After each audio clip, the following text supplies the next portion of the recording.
కూర్చున్న స్థితి. కళ్ళు మూసుకోండి.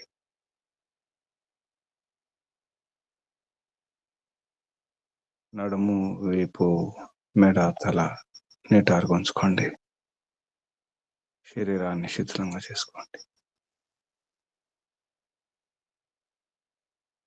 దీర్ఘ శ్వాస.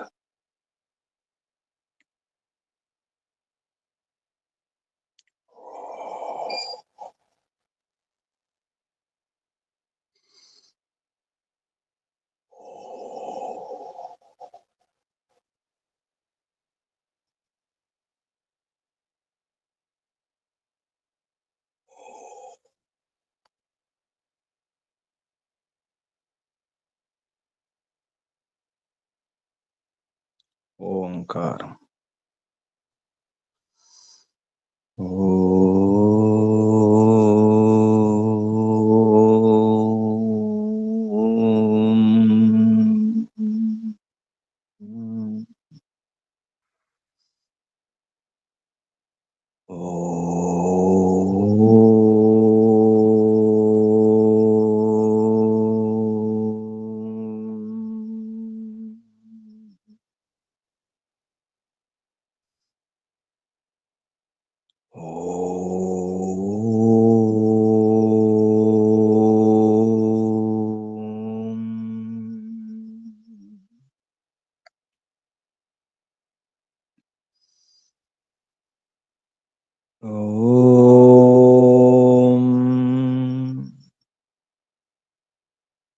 योगे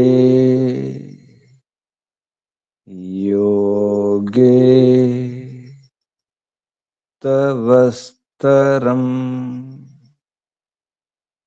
वाजे वाजे हवामहे सखाय इंद्रं मोतये सखाय इंद्रं मोतये। ओम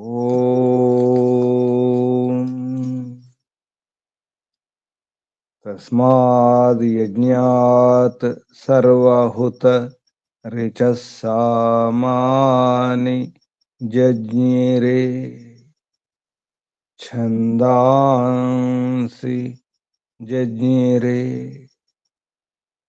तस्माद् यजुस्तस्मादजायत तस्माद् यजुस्तस्मादजायत। ओम यस्माद् ऋचो अपातक्षन् यजुर्यस्मादपाकर्षन् सामानि यस्य लोमान्यथर्वाङ्गिरसो मुखं स्कम्भं तं ब्रूहि कथमस्विदेव सः स्कम्भं तं ब्रूहि कथमस्विदेव सः। ओम बृहस्पते प्रथमं वाचो अग्रं प्रैरत नामधेयं दधानाः यदेषां श्रेष्ठं यदरिप्रमासीत् प्रेरणा तदेषां निहितं गुहावि प्रेरणा तदेषां निहितं गुहावि ॐ अग्निवायुरविभ्यस्तु त्रयं ब्रह्म सनातनम् दुदोह यज्ञसिद्ध्यर्थम् ऋग्यजुस्सामलक्षणम् दुदोह यज्ञसिद्ध्यर्थम् ऋग्यजुस्सामलक्षणम् ऋग्यजुस्सामलक्षणम्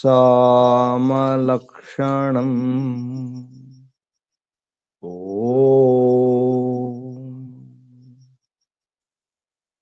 शान्ति शान्ति शान्ति ॐ परमपिता परमात्मा ॐ ॐ रक्षक ॐ सर्वरक्षक सदा रक्षक सर्वदा रक्षक सत्यरक्षक नित्यरक्षक सर्वत्र रक्षक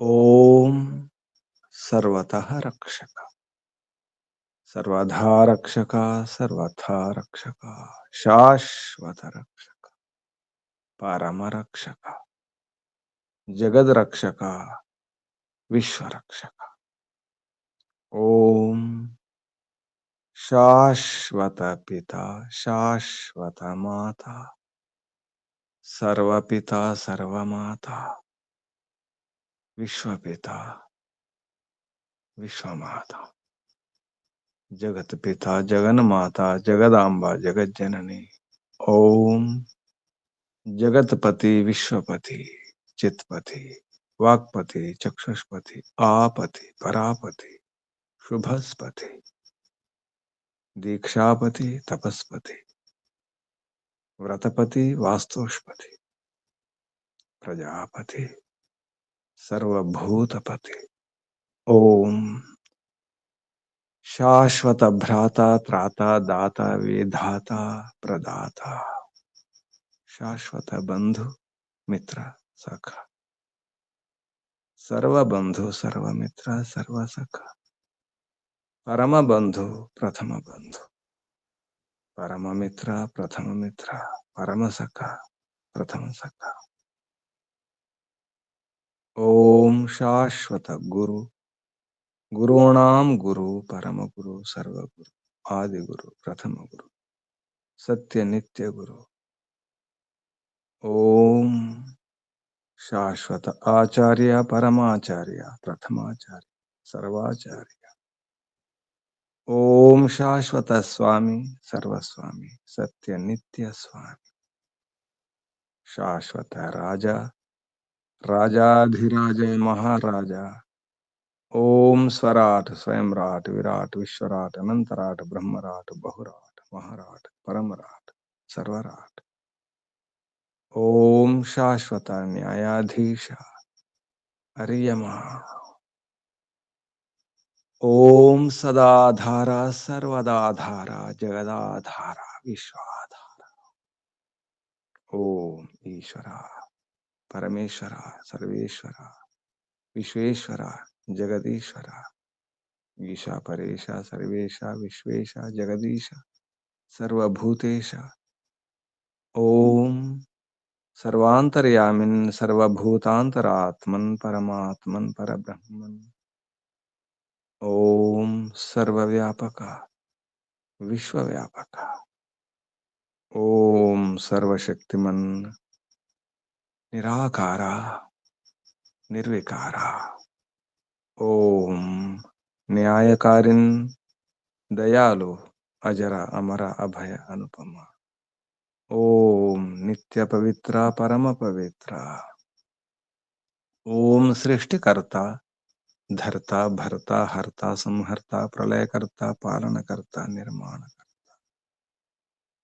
ओम प्रभो ओम स्वयंभू ఓం శంభు, ఓం శంభు, ఓం పరిభూ, ఓం శంభవ మయో భవ ప్రభవ విభవ ఉద్భవ సుభవ, ఓం సర్వానుభూ విశ్వానుభూ, ఓం భూ, ఓం భువ, ఓం స్వ, ఓం భూర్భువః స్వః.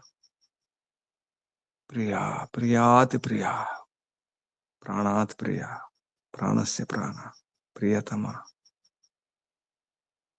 ప్రాణాధార ప్రాణేశ్వర ప్రాణపతి, జీవనేశ్వర జీవనపతి జీవనాధార జన్మదాత, ఓం సర్వదుఃఖ వినాశక సకల క్లేశ నాశక సంకటమోచక, సమస్త అవిద్య శాంతి భయ నిరాశ నివారక, ఓం సత్చితనంతానంద ఘన స్వరూప, ఆనందదాత, ఆనందకర, సుఖకర, సుఖదాయక, ఓం ఆత్మద బలద జ్ఞానద సర్వద హర్షద వర్చోద సహోద ద్రవినోద స్వస్తిద ఆయుర్ద మోక్షద. ఓం ఓం ఓం ఓం ఓం ఓం ఓం ఓం ఓం. ఓంకు వందనాలు. ఋషులకు మహర్షులకు మునులకు యోగులకు గురువులకు ఆచార్యులకు అధ్యాపకులకు పెద్దలకు మాతాపితలకు శ్రేయోభిలాషులకు మిత్రులకు జడచేతనాది చరాచర జగత్తుకు స్థావర జంగమాలకు వందనాలు. సర్వేభ్యో నమో నమః. ప్రణవ ప్రణవ. ఆత్మ బంధువులారా, శాశ్వత బంధువులారా, ధర్మ బంధువులారా, బ్రహ్మ బంధువులారా, విశ్వబంధువులారా, ఆత్మీయ బాంధవులారా, వేద బాంధవులారా, బ్రహ్మ బాంధవులారా, మిత్రులారా, అత్యంత దుఃఖ నివృత్తి అభిలాషులారా, పూర్ణ పురుషార్థులారా, మోక్షాకాంక్షులారా, ముముక్షులారా, సుమ్నార్థులారా, విశ్వాత్మ అనంతాత్మ ఆకాశాత్మ శాశ్వతాత్మ శాంతాత్మ బ్రహ్మాత్మ పూర్ణాత్మ పరమాత్మ సర్వాత్మ దర్శన అభిలాషులారా, సాధకులారా, ఈశ్వర ఆరాధకులారా, ఉపాసకులారా, అన్వేషకులారా, జిజ్ఞాసులారా, చూస్తే అర్థం చేసుకుంటే పరమిత పరమాత్మ, పరమాత్మను తరికించి కూడా తెలుసుకోవచ్చు. తర్కం ద్వారా కూడా సత్యం అర్థమవుతుంది. తర్కం ఊహ, ఊహ అంటే కల్పన కాదు. బుద్ధితో తర్కం ద్వారా, మంచి తర్కం ద్వారా, తర్క వితర్కాలు అవసరం. వితర్కం విశేష తర్కం. తర్కం అంటే ఆధారంతో గమనిస్తే అర్థం చేసుకుంటే పరమాత్మ యొక్క మహిమను అర్థం చేసుకోవచ్చు. మంచి తర్కం ద్వారా సత్యాన్ని అర్థం చేసుకోవడానికి తర్కం కూడా ఒక సాధనమే. తర్కమే న్యాయం. న్యాయ దర్శనంలో ఊహను తర్కం అన్నారు. వేద మంత్రాల్లో కూడా తర్కాన్ని, న్యాయాన్ని ఊహ అన్నారు. న్యాయ దర్శనం ఊహ దర్శనం. ఆధారాలతో తర్కం ఉండాలి, ఆధారాలతో ఊహ. ఆధారం లేకుండా తర్కం ఉండదు. ఒకటి చూస్తే మరొకటి, ఒకదాన్ని గమనించి మరొకదాన్ని అర్థం చేసుకోవడం. దాన్ని చూడలేదు కానీ అర్థం చేసుకోవచ్చు. ఒక వస్తువును ముక్కలు చేస్తున్నాం. ఒక స్థూలమైనటువంటి వస్తువు కనిపిస్తుంది. ముక్కలు చేస్తున్నాం, ముక్కలు చేస్తున్నాం, ఇంకా ముక్కలు చేస్తున్నాం. చిన్న చిన్న ముక్కలు, ఇంకా ముక్కలు చేస్తున్నాం. అది చూర్ణంగా మారింది. ఆ చూర్ణాన్ని కూడా ఇంకా మెత్తని చూర్ణంగా మారుస్తున్నాం. వస్త్రగాలితం చేస్తున్నాం. ఇంకా చూర్ణం, ఇంకా మెత్తగా, ఇంకా మెత్తగా నూరుతున్నాం. ఇంకా ఇంకా ముక్కలు, ఇంకా ముక్కలు, ఇంకా ఇంకా ఇంకా ఇంకా ముక్కలు చేయవచ్చు. అందులో ఉన్న కణాలు కంటి కనిపించడం లేదు, ఇంకా కనిపించడం లేదు, అయినా ఇంకా ముక్కలు చేయవచ్చు. ఏ విధంగానైతే ఒక స్థూల పదార్థాన్ని, ఒక మట్టి గడ్డను,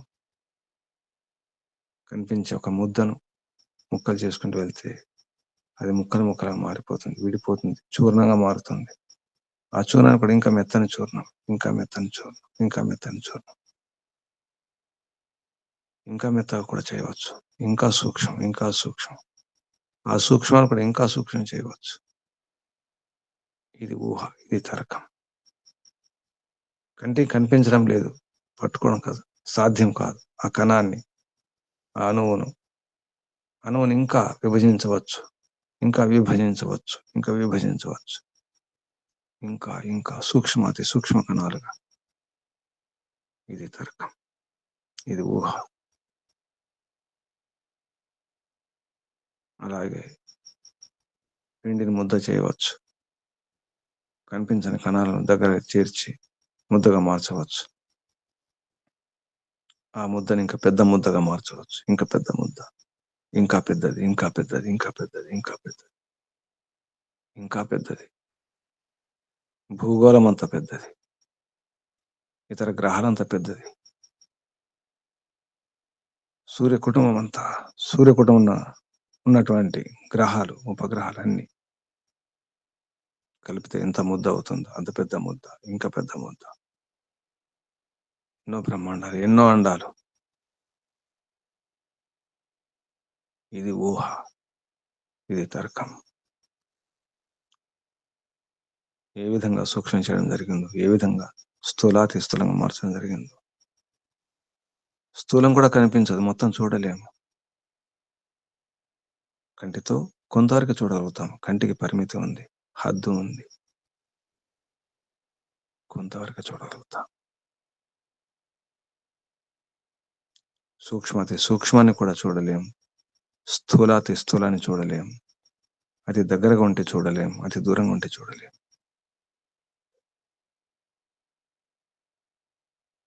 చూడని పదార్థాలు, చూడజాలని పదార్థాలు సాధ్యం కాదు చూడడానికి. ఈ కంటితో చూడలేం. బుద్ధితో చూడడమే, బుద్ధితో తరికించి వితరికించి తెలుసుకోవడమే. చేతులతో సాధనాలతో సూక్ష్మం చేయలేం. బుద్ధితో ఖండించడమే, బుద్ధితో విభజించడమే, ముక్కలు చేయడమే. ఇంకా చూర్ణం, ఇంకా కణాలుగా, ఇంకా కణాలుగా, పరమాణువులుగా, పరమాణువులో కణాలుగా, ఆ కణాల్లో కణాలుగా, ఉపకణాలుగా, ప్రకోప కణాలుగా, ఉపోప ఉపోప కణాలుగా, ఉప ఉప ప్రౌప ప్రౌప. అలాగే ఊహ, ఊహ, ఊహ, ప్రోహ, ప్రౌహ, ప్రకృష్ట ఊహ. ప్రకృష్టంగా ఊహ ఉండాలి, ప్రోహ ఉండాలి.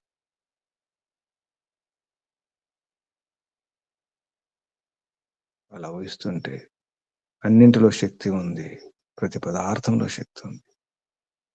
ఒక కర్ర మండిస్తున్నాం, మండుతుంది, మంటలు వస్తున్నాయి, వెలుగు వస్తుంది, వేడి వస్తుంది. కర్రలో అగ్ని ఉంది, కర్రలో శక్తి ఉంది.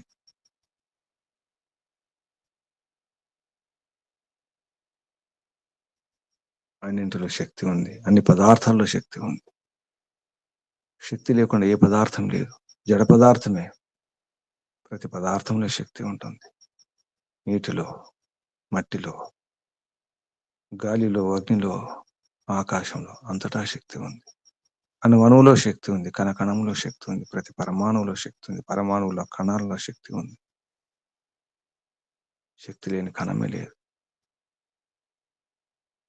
అది స్థూల పదార్థమైన భూగోళమైన, చివరికి ఖగోళమైన, ఖగోళంలో శక్తి ఉంది, అంతటా శక్తి ఉంది, మొత్తం విశ్వమంతా శక్తి ఉంది.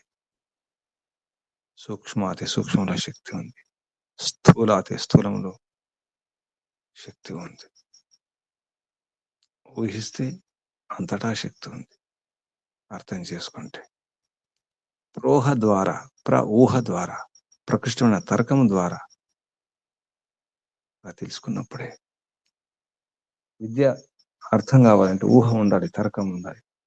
తర్కం లేకుండా సరైన విద్య రాదు, అర్థం కాదు.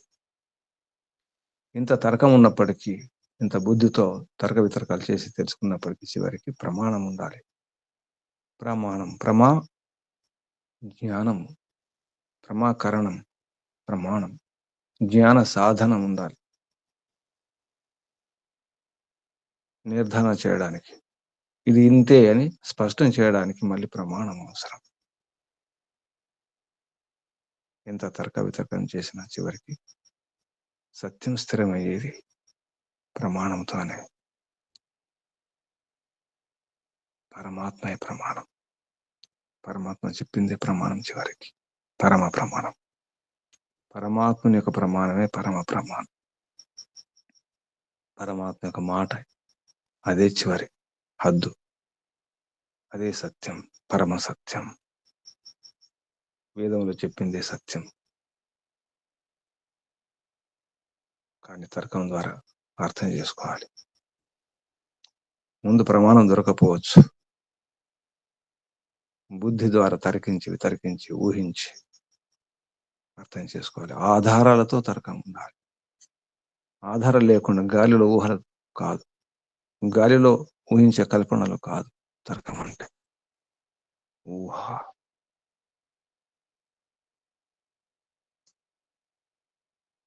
దానితోనే విద్య వస్తుంది. విద్య లేకుండా పదార్థాల గురించి అర్థం కాదు. ఏ పదార్థం ఎటువంటిదో, ఆ పదార్థంలో ఉన్నటువంటి గుణకర్మ స్వభావాలు ఏమిటో, వాటి లక్షణాలు ఏమిటో, దాని విధానం ఏమిటో అర్థం కావాలంటే ఊహ కూడా అవసరం. ఊహ లేకుండా పదార్థాల గురించి అర్థం కాదు. పదార్థాల గురించి అర్థం కాకుండా వాటిని వినియోగించుకోలేము, వాటితో సుఖాన్ని పొందలేము.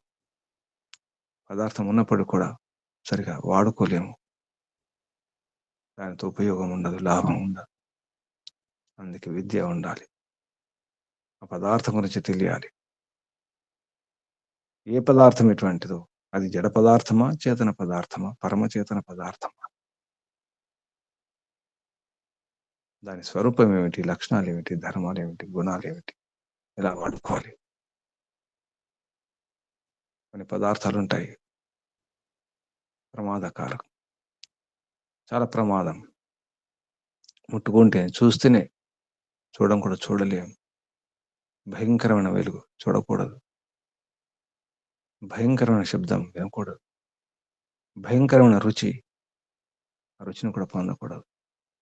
భయంకరమైన వాసన ప్రమాదకరమే, భయంకరమైనటువంటి స్పర్శ ప్రమాదకరం. కొంతవరకే సుఖాలు, అతి అయితే అనర్థాలే. అతి కాకూడదు, మరి అల్పం కాకూడదు, స్వల్పం కాకూడదు. తక్కువైనా ఎక్కువైన రోగాలే.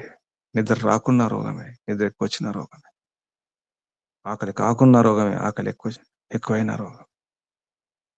ఏది ఎక్కువైనా రోగమే, తక్కువైన రోగం. పరిమితి ఉండాలి, హద్దు ఉండాలి. సీమితం, అన్నిటికీ మితి ఉంటుంది, కొలత ఉంటుంది. మితి, కొలత. మన భోజనమైనా, మన విధానమైన, మన వ్యవహారమైన మితిలో ఉండాలి, పరిమితిలో ఉండాలి, కొలత ప్రకారం ఉండాలి. తౌలస్య ప్రాశాన్, తూచి కొలిచి తినండి, అనుభవించండి. కొలతతో అనుభవించండి, సుఖపడండి. కొలతతో, మితితో, పరిమితితో. అన్నిటికీ పరిమితి ఉంది. ఊహించి తెలుసుకోవాలి, తరికించి తెలుసుకోవాలి. ఊహ అన్ని సుఖాలున్నాయి, మనకెంత అవసరం? మన శక్తి సామర్థ్యాలు ఏమిటి అర్థం చేసుకోలేదు. ఐశ్వర్యం అంతా ఉంది, పదార్థాలన్నీ ఉన్నాయి, భోగ్య వస్తువులు, భోగ సాధనాలన్నీ ఉన్నాయి.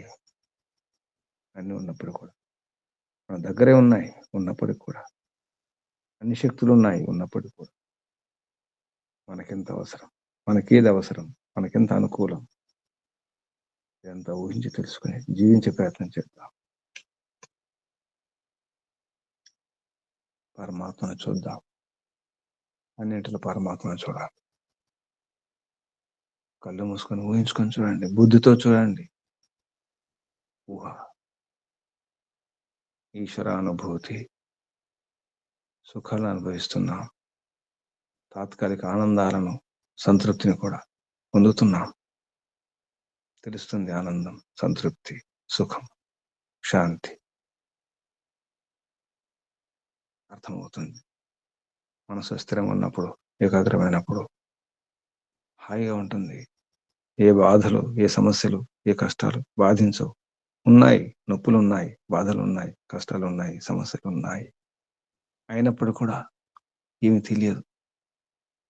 ఒక స్థితిలో ఉన్నాం, ఏకాగ్రావస్థలో తెలుస్తుంది. ఆ స్థితి ఇంకా ఉండాలి. ఆనందం, అటువంటి సంతృప్తి ఇంకా ఉండాలి. ఆ సుఖం ఇంకా కావాలనిపిస్తుంది. అది స్థిరంగా ఉండాలి, శాశ్వతంగా ఉండాలి, అనంతంగా ఉండాలి, విశుద్ధంగా ఉండాలి, విపులంగా ఉండాలి, నిరంతరం ఉండాలి. ఊహించుకుంటున్నాం, తరికించుకుంటున్నాం, కోరుకుంటున్నాం, పరమాత్మను ప్రార్థిస్తున్నాం. పరమాత్మ ఉన్నాడు, పరమాత్మ మహిమ తర్కం ద్వారా తెలుసుకోవాలి. జడ పదార్థాలు తిరుగుతున్నాయి, కదులుతున్నాయి అంటే శక్తి అవసరం, ఏదో ఒక శక్తి అవసరం. జడ పదార్థానికి విచక్షణ ఉండదు, వివేకం ఉండదు, విజ్ఞానం ఉండదు. దానికి అది తిరగలేదు. క్రమ పద్ధతిలో, అదే మార్గంలో, అదే కక్షలో, అలాగే అంతే సమయంతో, అంతే వేగంతో ఇంత ఖచ్చితంగా తిరుగుతుందంటే నిర్ణీతమైనటువంటి మార్గంలో సరిగా సాగుతుందంటే కారణం ఎవరు? ఏ శక్తి? తరికిస్తే, ఊహిస్తే అర్థమవుతుంది. ఇలా ఊహల ద్వారా, ఊహల ద్వారా, ప్రోహ ద్వారా జీవితాన్ని కూడా అర్థం చేసుకోవచ్చు. ఎటువైపు వెళ్ళాలి, ఎక్కడ ఆగాలి, ఎక్కడ సాగాలి, ఏ దిశలో వెళ్ళాలి, ఏ గమ్యాన్ని చేరుకోవాలి, లక్ష్యం ఏమిటి? ఊహించుకోండి, తరిగించుకోండి. బుద్ధితో, ఆధారాలతో ఊహ, తర్క వితర్కాలతో విద్య. విద్య లేకుండా సుఖపడలేం. విద్య అవసరం. ఆ విద్య ఊరికే రాదు. బుద్ధితో తరికించుకున్నప్పుడే విద్య వస్తుంది. ఇటువంటి విషయాల గురించి మంత్రం యజుర్వేదంలో 8వ అధ్యాయంలో 56వ మంత్రం. యజుర్వేద భాష్యే 8వ అధ్యాయ షడ్పంచాశత్తమ మంత్రం. ఈ మంత్రం ప్రోహ్యమాణ సోమ ఆగత వరుణ ఆసంది ఆసంధ్యాం ఆసన్న అగ్ని అగ్నిద్ర ఇంద్ర హవిర్ధానే అథర్వ ఉప వహ్రిమాణ అథర్వ ఉపవహ్రిమాణ. ఈ మంత్రం యొక్క ఋషి ప్రోహ్యమాణ ఇత్యస్య వశిష్ఠ ఋషి. దేవత విశ్వే దేవ గ్రస్థ దేవత. విశ్వే దేవత, అన్ని దేవతలందరూ, దేవుళ్ళందరూ కూడా, గ్రస్తులందరూ కూడా. విశ్వే దేవా గ్రస్థా దేవత. ఛందస్సు ఆర్షి బృహతి ఛంద. స్వరం మధ్యమ స్వర. మంత్రంలో ఉపదేశం పునః తదేవాహ. మళ్ళీ అదేంటి ఇంతకుముందు చెప్పినట్టు గ్రస్తాశ్రమం గురించి మళ్ళీ గత మంత్రంలో గత 2-3 మంత్రాల్లో కూడా ఋషి వశిష్ఠ ఋషి. 54 మంత్రం కూడా వశిష్ఠ ఋషి, 55 వశిష్ఠ ఋషి. ఇది వశిష్ఠ ఋషి. వసించడానికి తిష్ట, స్థిరంగా ఉండేవాడు వశిష్ఠ ఋషి. అంటే అటువంటి జ్ఞానం, వసించడానికి స్థిరమైనటువంటి జ్ఞానం కావాలి. ఋషి అంటే జ్ఞానం, రిగతవు. అదే ఉపదేశం అంటూ ఈ మంత్రంలో మహర్షి చెప్పడం జరుగుతుంది. పునః తదేవాహ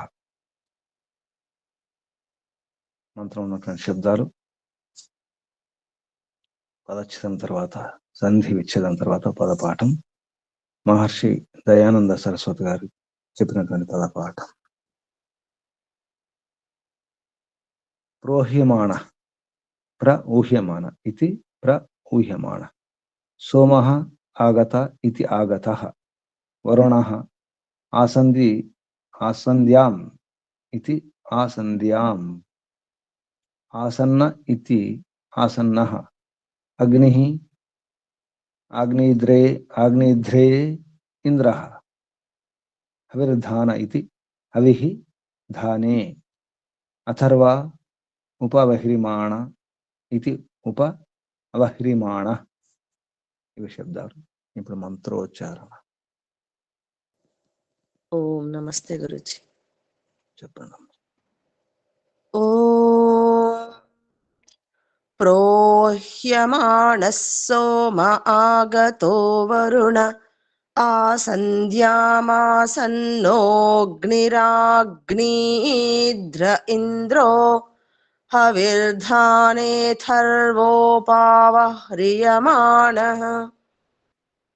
ఓం నమస్తే గురుజీ. ఓం ప్రోహ్యమాణ సోమ ఆగతో వరుణ ఆసంధ్యామాసన్నో అగ్నిధ్ర ఇంద్రో హవిర్ధానే అథర్వోపావహ్రియమాణ. ప్రోహ్యమాణ ప్రకృష్ట తర్కం ద్వారా తెలుసుకోవాలి. ఈ పదాలకు ప్రతి పదానికి, ప్రతి శబ్దానికి అర్థం, పదార్థం పేరుతో మహర్షి చెప్పినటువంటి ప్రమాణపూర్వక అర్థం ఇది. మహర్షి ప్రతి మంత్రంలో ప్రతి శబ్దానికి అర్థం ప్రాచీన ఋషి మహర్షులకు అనుకూలంగా ప్రమాణాలతో అర్థం చెప్పడం జరుగుతుంది. తన వైపు ఊహించి చెప్పినటువంటి కాదు. ఇక్కడ ఊహ అంటే కల్పన కాదు. ప్రోహ్యమాణ ఊహ్యమాణ ప్రకృష్ట తర్కేణ అనుష్ఠిత. ప్రోహ్యమాణ ఇది పదం మహిధరేణ భ్రాంత్య పూర్వస్మిన్ మంత్రే పఠితం. మహిధరుడు వేదరథ్ భాష రాసినటువంటి ఒక విద్వాంసుడు, పౌరాణిక విద్వాంసుడు మహిధరుడు ద్వారా భ్రాంతి చేత పూర్వస్మిన్ మంత్రం, గత మంత్రం 55వ మంత్రానికి ఈ ప్రోహ్యమాణ శబ్దం తీసుకోవడం జరిగింది. అందులో ప్రోహ్యమాణ శబ్దం లేదు, అక్కడ పణ్యమానం ఉంది. గత మంత్రంలో 55వ మంత్రంలో పణ్యమాన మిత్ర, ఈ ప్రోహ్యమాణ శబ్దాన్ని అందులో తీసుకున్నారు అని మహర్షి గుర్తు చేస్తున్నారు. ప్రోహ్యమాణ ఇది పదం, ఈ ప్రోహ్యమాణ అనే పదం మహీధరుని ద్వారా భ్రాంతి చేత పూర్వస్మిన్ మంత్రే, గత మంత్రంలో పఠించడం జరిగింది, చెప్పడం జరిగింది. ఇక్కడ ప్రోహ్యమాన అంటే ప్రకృష్ట తర్కేణ అనుష్ఠిత, ఇది అర్థం. ప్రకృష్ట తర్కము ద్వారా అనుష్ఠితమైనటువంటిది, ఆచరింపబడినది ప్రోహ్యమానం. సరైనటువంటి తర్కం ద్వారా అనుష్ఠానం చేయబడినది అటువంటిది ప్రోహ్యమాణ. సోమ ఐశ్వర్య సమూహం. సోమ అంటే ఐశ్వర్యం కూడా వస్తుంది. సోమ అంటే శాంతి కూడా. సోమ అంటే విద్య కూడా, వేద విద్యను కూడా సోమ అంటారు. సోమ అంటే సాత్విక వీర్యాన్ని కూడా సోమ అంటారు. ఇక్కడ మాత్రం ఐశ్వర్య సమూహం అంటే అన్ని ఐశ్వర్యాలు, సాత్విక ఐశ్వర్యాలన్నీ కూడా సోమమే. సోమః ఐశ్వర్య సమూహ. ఆగత సమంతాత్ ప్రాప్త. ఆగత అంటే గత, అంటే సమంతాత్ అంతా పూర్తిగా. గత అంటే ప్రాప్త, గమనం జ్ఞానం ప్రాప్తి. ఇక్కడ గత గమనుడే గతం. గతి, గమనం, ప్రాప్తం, జ్ఞానం కూడా. సమంతాత్ ప్రాప్త, సహకారి పురుష ఇవ, సహకరించే పురుషునిలాగా పూర్తిగా లభించినటువంటి. వరుణ, జల సమూహ, జల సమూహాన్ని వరుణ అన్నారు. మనం వరుణ దేవుడు అంటాం. వాన వచ్చినప్పుడు వరుణ దేవుడు, వాన దేవుడు. జల సమూహ వరుణ, వరుణ శబ్దానికి అర్థం జల సమూహ. ఆసంధ్యాం, యాన ఆసన విశేషే. ఆసంధి అంటే కూర్చున్న ఆసనం, కానీ అది యాన ఆసన విశేషం. యానం, యానంలో ఆసనం. మనం బస్సుల్లో, వాహనాల్లో ప్రయాణం చేసేటప్పుడు ఆసనం ఉంటుంది. యాన ఆసనం, అది ఆసంధ్యం అన్నారు. అంటే కదిలే వాహనంలో, కదిలే దాంట్లో ఉండే ఆసనం, యాన ఆసన విశేషం. ఆసన్న, సమీపస్థ, దగ్గర ఉన్నటువంటి. సమీప స్థితి, దగ్గరగా స్థితమై ఉన్నది, స్థిరమై ఉన్నటువంటి దాన్ని సమీపస్థ, సమీపం ఉన్నటువంటి. ఆసన్న, దగ్గర వచ్చేసింది, దగ్గర ఉంది అని అర్థం. ఆసన్నమైనది. అగ్ని, అగ్ని అంటే ఇక్కడ భౌతిక అగ్ని తీసుకోవచ్చు. దానికి ఆది దైవికార్థంలో సూర్యుడు, సూర్యుని ఊహించి తెలుసుకోవడం అన్నమాట. అలాగే భగవంతుని ఊహించి తెలుసుకోవచ్చు. అగ్ని అంటే ఇక్కడ భగవంతుడు కూడా తీసుకోవచ్చు. ఆగ్నేధ్రే, ప్రదీపన సాధన ఇంధనాదవు. ప్రదీపనం, వెలిగించడానికి సాధనాలు. వత్తి, నెయ్యి కానీ నూనె కానీ వాడతాం, తైలం.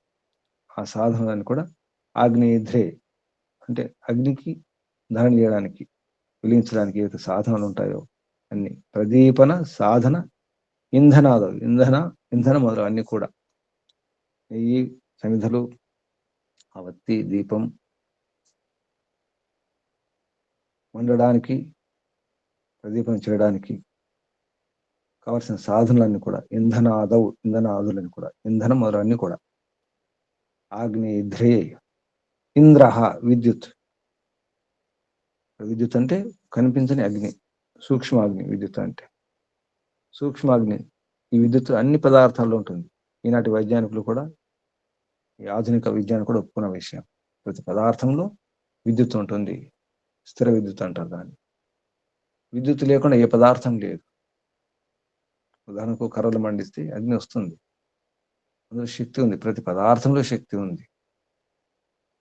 ఆ శక్తి జడశక్తి. అని ఆ శక్తికి ఆధారం, కారణం ఎవరు? అది ఊహించుకోవాలి. ఇంద్ర, విద్యుత్. హవిర్ధానే, హవిషాం గ్రహీతుం యోగ్యానాం పదార్థానాం ధారణే. హవిర్ధనం, హవికి ఆహుతులు ఇవ్వడానికి యజకొండంలో మనం హవిస్సు వేస్తాం, సామాగ్రి, ఆహుతి. హవిషాం గ్రహీతం, ఈ హవిస్సులను గ్రహించడానికి యోగ్యానాం, వివిధ పదార్థాలు, వనమూలికలు, నెయ్యి, సామాగ్రి, సమిధలు అన్ని కూడా హవిర్ధానే, ఆ పదార్థములను ధారణ చేయడంలో. హవిర్ధానే, హవిషాం గ్రహీతుం యోగ్యానాం, హవిస్సులను గ్రహించడానికి యోగ్యమైన పదార్థాల యొక్క ధారణలో. హవిషాం గ్రహీతుం యోగ్యానాం పదార్థానాం ధారణ చేయడంలో. అథర్వా, అథర్వ అంటే థుర్వి హింసార్థే, ధాతు భువాది గణములు వస్తుంది ధాతు పాఠంలో. థుర్వి అంటే హింస అనే అర్థం. ఇది అథర్వ అంటే హింస కాదు అనే అర్థం. ధాతు థుర్వి హింసార్థ. అథర్వ అహింసనీయ, హింస కానటువంటిది, అహింసనీయం. అహింసనీయ. ఉపవహ్రియమాణ,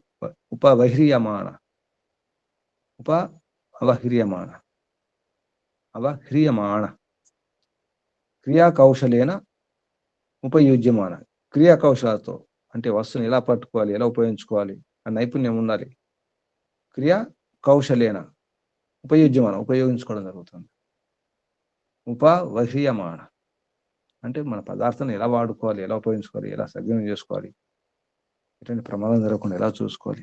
అగ్ని మంచిదే, వాడుకొని రాకపోతే అది ప్రమాదం, హాని చేస్తుంది, ప్రాణాలు తీస్తుంది.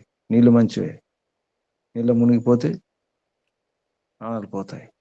గాలి మంచిదే, ఎక్కువైతే గాలి లేకపోతే, అసలు గాలి పీల్చుకోపోతే, అలా అన్ని మంచివే. పాలు మంచివే, అతి అయితే. నెయ్యి మంచిదే, అతి అయితే.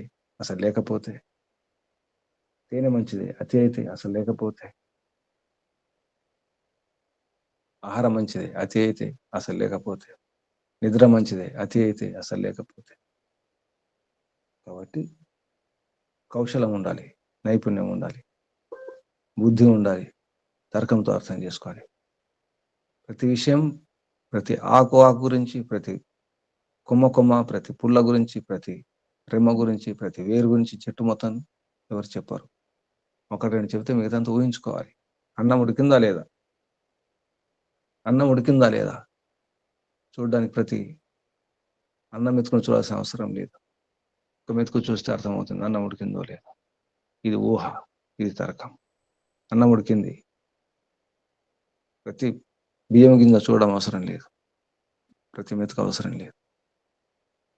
కొందరు చూసి ముట్టకుండా చూసే చెప్పేస్తారు ఉడికిందో లేదా. కొందరు వాసనతో చెప్పేస్తారు, వాసన వస్తుంది, ఉడికిపోయింది, పప్పు ఉడికిపోయింది, వాసనతోనే చెప్పేస్తారు. నైపుణ్యం అది, అనుభవం, ఊహ. ఊహలో అనుభవం కూడా ఉండాలి. ఎటువంటి అనుభవం లేకుండా ఊహించుకోలేము. అందులో ప్రోహ ఉండాలి, చాలా అనుభవం ఉండాలి, చాలా పరిశీలన ఉండాలి, చాలా బుద్ధి ఉండాలి, సూక్ష్మంగా గ్రహించే బుద్ధి ఉండాలి. సూక్ష్మ బుద్ధి, తీవ్ర బుద్ధి, ఆనుభవిక జ్ఞానం ఉన్నవాడే సరిగా ఊహించగలుగుతాడు. ఎంతో కొంత విద్య ఉండాలి, ఎంతో కొంత అనుభవం ఉండాలి, అప్పుడే. ఈ నైపుణ్యం ఉండాలి. అన్నీ ఉన్నాయి, ఏమి లాభం? ఏది వాడుకోవడం రాదు, ఏమి లాభం? ధనం ఉంది, సాధనాలు ఉన్నాయి, అన్నీ ఉన్నాయి,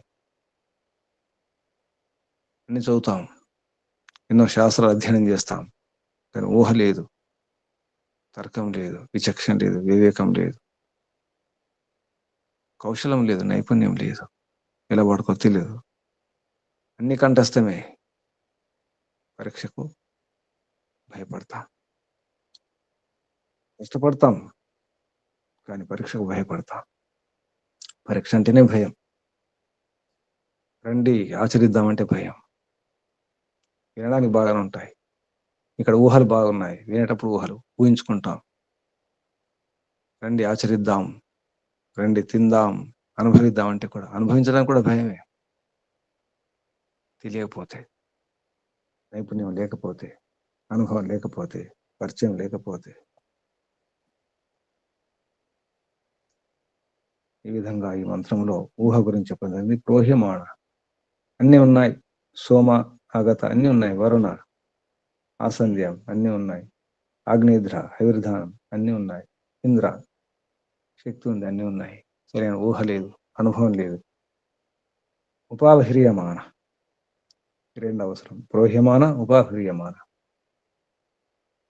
ఆది పదం, చివరి పదం, ఈ రెండు పదాల మధ్యలో ఉన్నటువంటి ఇవన్నీ కూడా వాడుకోవాలంటే ఈ రెండు ఉండాలి. ప్రోహ్యమాణ, ఉపావహ్రియమాణ. ఈ మంత్రం ఉన్నటువంటి శబ్దాలకి అర్థం. ఇప్పుడు అన్వయం. మహర్షి దయానంద సరస్వతి గారు ధ్యాన స్థితిలో ఉండి చెప్పినటువంటి అన్వయం. హే గ్రస్త యుష్మాభి అస్యాం ఈశ్వరస్య సృష్టౌ ఆసంధ్యాం ఆగత ఆసన్న. ఓ గ్రస్తులారా అని సంబోధిస్తూ, మీకు ఈశ్వరుని యొక్క సృష్టిలో యుష్మాభి మీ ద్వారా, లేదా మీకు, అస్యాం ఈశ్వరస్య సృష్టౌ ఈ ఈశ్వరుని యొక్క సృష్టిలో, ఆసంధ్యాం, ఆసనం అంటే కూర్చోవడానికి, తిరగడానికి అయితే ఆసనం ఉంటుందో, అది బల్ల కావచ్చు, కుర్చీ కావచ్చు, స్టూల్ కావచ్చు. ఆసంధ్యం, ఆ స్థానం పైన, ఆగత వచ్చి ఉన్నాడు, సహకరించే వ్యక్తిలాగా, సహకారిలాగా ఆగత వచ్చి ఉన్నాడు. ఆధ్యాత్మికంగా ఆలోచిస్తే పరమాత్మ వచ్చి ఉన్నాడు, ఆసనం పైన కూర్చొని ఉన్నాడు. వాహనంలో ఉన్న ఆసనం పైన. వాహనం యానం ఎందుకన్నారంటే ఇదంతా యానమే. భగవంతుడు కూర్చొని ఉన్నాడు ఆసనం పైన, వాడుకోవట్లేదు. ఆసన్న విరాజమనై ఉన్నాడు. ఇవ లాగా రోహ్యమాన తర్క వితర్కంతో సంవాదంతో తెలుసుకునబడేవాడు రోహ్యమానుడు. పరమిత పరమాత్మ యొక్క నామం ఇది. ఊహ ద్వారా తెలుసుకునబడేవాడు రోహ్యమానుడు పరమాత్మయే. ఆసన్న వచ్చి ఉన్నాడు, ఆసనంలో ఉన్నాడు, విరాజమానమై ఉన్నాడు. సోముడు, సోమ, వరుణ ఆధ్యాత్మిక అర్థం పరమిత పరమాత్మ ఐశ్వర్యవంతుడు. వర్ణుడు అగ్నిద్ర, అగ్ని ఉపావిహ్రియమాణ. అథర్వ ఏ హింస లేనివాడు. హవిర్ధాన ఇంద్ర సతతం ఉపయోజనీయ. అటువంటి పరమిత పరమాత్మను ఉపయోగించుకోండి, లేదా ఈ పదార్థాల్లో ఉన్నటువంటి శక్తిని, వాటి ఉపయోగాన్ని, ఎన్నో ప్రయోజనాలు ఉన్నాయి పదార్థాలతో, సరిగా వాడుకోండి, ఉపయోగించుకోండి. సతతం ఉపయోజనీయ, ఉపయోగించుకోండి. ఇంద్రుణ్ణి, అవిర్ధానుణ్ణి, అవిర్ధానం ఆ పదార్థాల్లో ఉన్నటువంటి ఆ శక్తిని మనం గ్రహించాలి. అవిర్ధానం గ్రహించాలి. హూ దాన అదనే ఆదానేచ. హూ జుహోతి అధిగణంలో ధాతు. ఆదానం గ్రహించండి, అదనే భక్షించండి, సుఖించండి, భోగించండి. అదనే అద భక్షణే పట్టుకోండి, ఇవ్వండి కూడా. దాన అదనం ఆదానం రెండు ఇవ్వాలి, అనుభవించాలి, గ్రహించాలి. ఈ విషయంలో హవిర్ధానంలో ఇంద్ర ఆ శక్తిని నిరంతరం కలుపుకోండి. యోజనీయ, ఇక్కడ యోజనం చేసుకోండి అంటే ఉపయోగించుకోండి, యుక్తం చేసుకోండి. ఇది అన్వయంలో అర్థం. హే గ్రస్థ యుష్మాభి అస్యాం ఈశ్వరస్య సృష్టౌ అసంధ్యాం ఆగత. ఆసన్న ఇవ ప్రోహ్యమాణ సోమో వరుణ అగ్నిధ్రే అగ్ని ఉపావహ్రియమాణ అథర్వ హవిర్ధాని ఇంద్ర సతతం ఉపయోజనీయ. ఇది అన్వయంలో అర్థం. ఈ మంత్రానికి భావార్థం రాస్తూ మహర్షి దయానంద సరస్వతి గారు, నహి తర్కేణ విన కాచిత్ విద్య కశ్చిత్ భవతి. తర్కం లేకుండా, తర్కేణ విన తర్కం లేకుండా, కాచిత్ విద్య ఏ విద్య కూడా, కశ్చిత్ ఎవనికి కూడా, నా భవతి లభించదు, కాదు కాజాలదు. తర్కేణ వినా కాచిత్ విద్య కస్యచిత్ నా భవతి. ఆ నహి ఇక్కడ తీసుకొస్తే నహి భవతి, లభించనే లభించదు. తర్కం లేకుండా ఏ విద్య కూడా, ఎవనికి కూడా. కాచిత్ విద్య ఏ విద్య కూడా, కస్యచిత్ ఎవనికి కూడా, నహి భవతి లభించదు, కాజాలదు. నహి విద్య విద్యయా వినా, విద్య లేకుండా, విద్యయా వినా విద్య లేకుండా, కశ్చిత్ పదార్థేభ్య ఉపయోగం గ్రహీతుం నహి శక్నోతి. విద్య లేకుండా, విద్యయా వినా విద్య లేకుండా పదార్థాలను ఉపయోగించుకోవడం కాదు. ఆ పదార్థం ఎలా వాడుకోవాలో, పదార్థేభ్య పదార్థాలను ఎలా ఉపయోగించుకోవాలో ఉపయోగం గ్రహితం నహి శక్నోతి, కాదు ఉపయోగించుకోలేము, ఉపయోగించుకోజాలము. అందుకే తర్క వితర్కము, సరైనటువంటి తర్కం, ప్రోహ్యమాన, మంచి తర్కం ద్వారా, మంచి ఊహ ద్వారా, అనుభవంతో అర్థం చేసుకొని, బుద్ధితో ఊహించుకొని, తర్కించుకొని విద్యను పొందాలి. ఈ తర్కం లేకుండా విద్య సరిగా అర్థం కాదు. ఎక్కువ విద్య రావాలంటే, ఎక్కువ అర్థం కావాలంటే ఈ ఊహ అవసరం, ఈ బుద్ధి అవసరం. ఊహించుకోవాలి ఆధారాలతో సహా, గాలిలో కాదు. ఇది ఊహించుకొని, కల్పన చేసుకొని రాసుకున్నట్టు గాలిలో మేడలు కట్టడం కాదు. గాలిలో మేడలు ఆగవు, ఊహించుకోవచ్చు, అటువంటి ఊహ కాదు ఇది. ఆధారాలతో ఊహ, బుద్ధితో, తర్కంతో ఊహ. అది లేకుండా ఎక్కువ విద్య రాదు. మనం ప్రతిదీ చదివే, విని, చూసి నేర్చుకోవాలంటే ఈ జన్మ సరిపోదు. ఊహ ద్వారా ఎక్కువ విద్య అర్థమవుతుంది. ఆ చెట్టు ఏ చెట్టు అర్థం చేసుకోవాలంటే ఒక ఆకును గమనించి, ఆ చెట్టు ఆకారాన్ని గమనించి, ఆ బెరడును గమనించి కూడా చెప్పవచ్చు ఇది ఈ చెట్టు అని. ఒక చిన్న కర్ర ముక్కను చూసి చెప్పవచ్చు అది ఏ చెట్టు, అది మామిడి చెట్ట, వేప చెట్ట. ఆ కర్ర ముక్క వాసన చూసి చెప్పవచ్చు అది ఏ చెట్టు. ఇది ఊహ. అన్నం ఉడికిందా లేదా ఊహ, ఒక మెతుకు చాలు. అన్ని చూడాలంటే సరిపోదు, మన శక్తి సరిపోదు. అందుకే ఊహ అవసరం. దాన్ని న్యాయ దర్శనం అన్నారు, న్యాయ సూత్రాలు అన్నారు, న్యాయ విద్య అన్నారు. తర్కం ద్వారానే, ఊహ ద్వారానే. ప్రమాణై అర్థ పరీక్షణం నతు ప్రతిజ్ఞ మాత్రేన. అది న్యాయం, అది తర్కం. తర్కమే ఊహ. వేద మంత్రాల్లో ఊహ అనే శబ్దం న్యాయ విద్యకు, అది న్యాయ విద్య అని అర్థం చేసుకోవాలి. అది న్యాయం ఉంటుంది, తర్కంలో న్యాయం ఉంటుంది.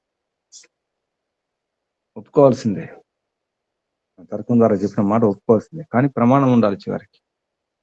ప్రమాణం ఉన్నప్పుడే అది సత్యం అని నిర్ధారణ అవుతుంది. అంతవరకు అది ఊహ కిందే లెక్క. అలా ఊహ ద్వారా ఎక్కువ విద్య వస్తుంది. ఆ విద్య లేకుండా మనకు ఏ పదార్థాన్ని వాడుకోలేము. పదార్థం వాడుకోకుండా సుఖం లభించదు, సంతృప్తి లభించదు, తాత్కాలిక ఆనందం కావచ్చు, అది కూడా లభించదు. తర్కం లేకుండా సరిగా వాడుకోవడం రాకపోతే పరమాత్మ యొక్క ఆనందం కూడా లభించదు. పరమాత్మ కూడా ఊహించి, తర్కించి, అర్థం చేసుకుని పరమాత్మను సరిగా వాడుకుంటే, ఉపయోగించుకుంటే ఆ చేతన పదార్థం, అది ద్రవ్యం. పరమాత్మ కూడా ఒక పదార్థమే. పరమాత్మలో క్రియ ఉంది, గుణాలు ఉన్నాయి. క్రియా గుణాలు ఉంటే చాలు పదార్థం అంటారు ఆధ్యాత్మిక భాషలో. నేటి భాషలో స్థలం ఆక్రమిస్తే కొలతలుంటే పదార్థం, బరువు ఉంటే పదార్థం. ఈ పదార్థానికి బరువు అవసరం లేదు, ఆకారం అవసరం లేదు, స్థలం ఆక్రమించడం అవసరం లేదు. క్రియా గుణాలుంటే చాలు పదార్థమే. పరమాత్మలో క్రియా గుణాలు ఉన్నాయి, అందుకే అది పదార్థం. పరమచేతన పదార్థం, జీవాత్మ చేతన పదార్థం. ఈ ప్రకృతి, ప్రపంచం, ఈ జగత్తు జడ పదార్థం. సత్ చిత్ ఆనందం. సత్ సత్తా గలది, అస్తిత్వం గలది. ఈ ప్రపంచం కూడా, ఈ జగత్తు కూడా, ఈ ప్రకృతి అంతా. అలాగే ఆత్మలు కూడా అస్తిత్వం ఉంది. జీవాత్మలకు ఉనికి ఉంది, సత్తా ఉంది. సత్యమే, సత్తాయే, సత్ చిత్. ఆత్మ జడ పదార్థం లాగా కేవలం సత్త మాత్రమే కాదు, చిత్ కూడా చేతన పదార్థం. జ్ఞానం, ఆత్మకు జ్ఞానం ఉంటుంది, జ్ఞానం కోరుతుంది ఆత్మ, విద్య కోరుతుంది ఆత్మ, జీవాత్మ. అలాగే పరమాత్మ సత్యచిత్ ఆనందం. జీవాత్మలో ఆనందం ఉండదు, పరమాత్మలో ఉంటుంది. పరమాత్మయే ఆనందం, ఆనందమే పరమాత్మ. ఆనందం వేరు కాదు, పరమాత్మ వేరు కాదు. సత్చిత్ ఆనంద స్వరూపం పరమాత్మ, సత్చిత్ జీవాత్మ. కేవలం సత్యము, సత్, ప్రకృతి, ఈ జగత్తు, ఈ విశ్వం, ఈ జడ పదార్థాలని ఇదంతా ఊహించి తెలుసుకోవాలి. ప్రతిదీ విపులంగా వివరించి వివరణలు, విశ్లేషణలు, భాష్యాలు, వ్యాఖ్యానాలు అవసరం లేదు. అర్థం చేసుకుంటే ఇప్పుడే మోక్షం అన్నారు. అందుకే సరిగ్గా అర్థం చేసుకుంటే ఈ క్షణమే మోక్షం, ఈ దినమే మోక్షం, ఇప్పుడే అర్థం చేసుకుంటే. లేకుంటే ఇన్ని జన్మలైన అర్థం కాకపోవచ్చు. ఊహ ఉన్న వారికి ఇప్పుడే అర్థమవుతుంది. ఊహ ఉంటే తరికించుకుంటే ఇప్పుడే ఆనందంలోనే ఉన్నాం. సరిగ్గా అర్థం చేసుకుంటే అన్ని పదార్థాల్లో శక్తి ఉంది, అగ్ని ఉంది, విద్యుత్ రూపంలో, సూక్ష్మాగ్ని రూపంలో. అలాగే పరమాత్మ అంతటా ఉన్నాడు. పరమాత్మ ఉన్నాడు, సర్వాంతర్యామి, సర్వవ్యాపకుడు అన్నప్పుడు పరమాత్మ అంటే ఆనందమే కదా. ఆనందం సర్వవ్యాపకం కదా. పరమాత్మ సర్వవ్యాపకుడు, ఆనందం కూడా సర్వవ్యాపకం, అంతటా ఉంది. పరమాత్మ నాలో, నీలో, అందరిలో ఉన్నాడు. అంతటా ఆనందం ఉంది, ఆనందంలోనే ఉన్నాం. ఆనందం ఎక్కడో కాదు, మన లోపలే ఉంది, మన వద్దే ఉంది, మన చుట్టే ఉంది. ఆనందంలో కూడా అర్థం కావడం లేదు అంటే మనకు తర్కం లేదు, బుద్ధి పనిచేయడం లేదు. ఒకసారి కళ్ళు మూసుకుని బుద్ధితో ఊహించుకొని చూడండి, తర్కించుకొని చూడండి. ఆనందంలోనే ఉన్నాము, కానీ అసంతృప్తితో ఉన్నాం. అసంతుష్టి, తృప్తిగా లేదు. కష్టాలు ఉన్నాం, బాధలు ఉన్నాం, సమస్యలు ఉన్నాం అని అనుకుంటున్నాం. ఇదంతా పరమిత పరమాత్మ యొక్క గర్భంలోనే ఉన్నాం. కానీ భయపడుతున్నాం. అమ్మ ఒడిలో ఉండి, అమ్మ గర్భంలో ఉండి, అమ్మ గర్భంలో ఉన్నటువంటి బిడ్డ కూడా భయపడుతుంది, తెలియక భయపడుతుంది. అమ్మ గర్భంలో ఉంది, భయపడుతుంది, వణుకుతుంది, తెలియక, అర్థం కాక. చేప నీటిలోనుంది, దాహం దాహం అన్నట్టుగా ఉంటుంది. దాహం అని బయటకు వస్తుంది, నీటి బయటకు వస్తుంది, నీరు కావాలనుకుంటుంది, నీటిలో ఉంది. అది నీరే, నా దాహార్తిని తీర్చేది అదే.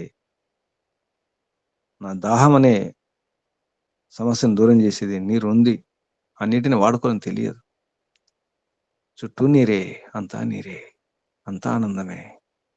తర్కం లేక, ఊహ లేక అర్థం చేసుకుంటే ఇప్పుడే ఈ క్షణమే మోక్షం. మోక్షంలోనే ఉన్నాం. ప్రత్యక్షం, సతతం, సర్వదా, సదా ఎప్పుడు మోక్షంలోనే ఉంటాం. ఈ శరీరం అనే ఒక ఆవరణ ఉంది, అంతే. ఈ శరీరం అనే ఒక పెట్టె ఉంది. ఈ పెట్టె నుండి, ఈ కుండ నుండి బయటకు రావాలి.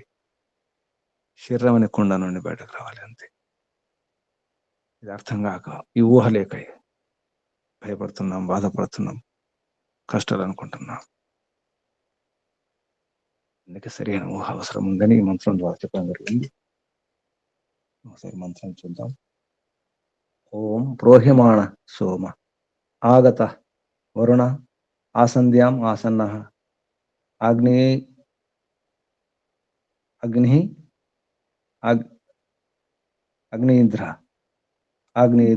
ఇంద్ర హవిర్ధానే అథర్వ ఉపవహ్రియమాణ. ఆపేద్దాం. ఓం శం శుభ. అడగండి ప్రశ్నలు, సందేహాలు. ఓం నమస్తే గురుజీ. చెప్పండి. గురుజీ, అధర్వ అంటే అహింస అన్నారు. అధర్వ వేదం మొత్తం అహింస గురించే ఉంటుందా గురుజీ?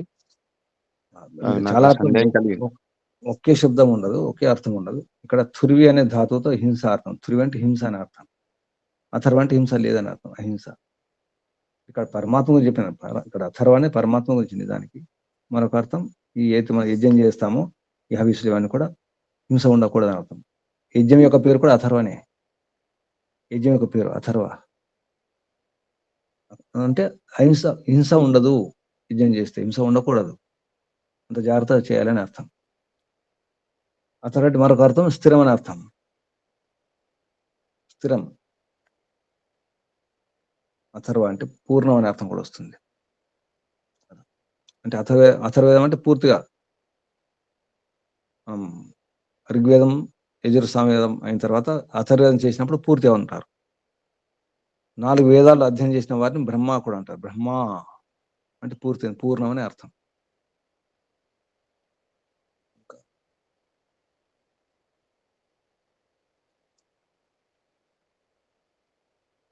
ఎవరైనా ప్రశ్నలు, సందేహాలు?